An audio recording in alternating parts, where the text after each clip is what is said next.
Hello everybody. This is part 2 of my Tamiya Easy 8 building video. Today, we will finish the entire lower hull. Let's start where we left it the last time. The wheels. I will start by painting some of those smaller return rollers. Here is the model with all the small rollers on one side. And here is the other one. Now, let's build the idler wheel. It's made out of 3 parts.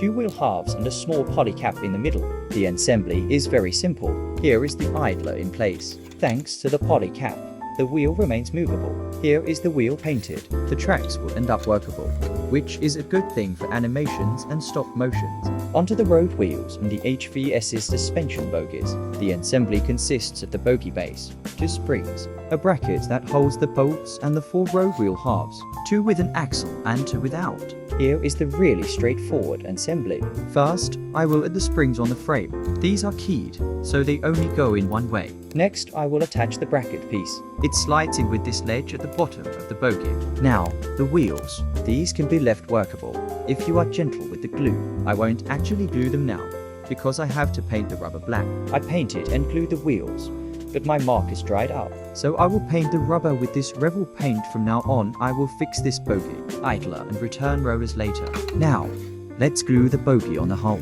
Here, I finished the whole side of the hull. Let's test the tracks, shall we? As expected, the tracks are fully workable. Tamiya really is the best. Here, I finished the other side too. I put the tracks on off camera, because it's a bit more complicated than it seems. Test drive time. Upper hull time. I will first start gluing this piece with the rod in the middle. This will slide in the poly cap and hold the upper and lower hulls together, without needing any glue. Next, to achieve that, I have to glue this front bracket, which will slide inside the transmission, cover and hold the front of the hull in place. Here is the upper rear plate. This piece needed a tiny bit of pressure, but it went in place. Here, I have to drill some holes for some towing points. Now, because John and the other crew members of the tank don't want to be exposed to the running gear and muddy tracks, I will glue this sponson parts on. I also had to glue this rod that will connect with the hull. After that, I glued these mudguard side parts. I also built the hatches. Now,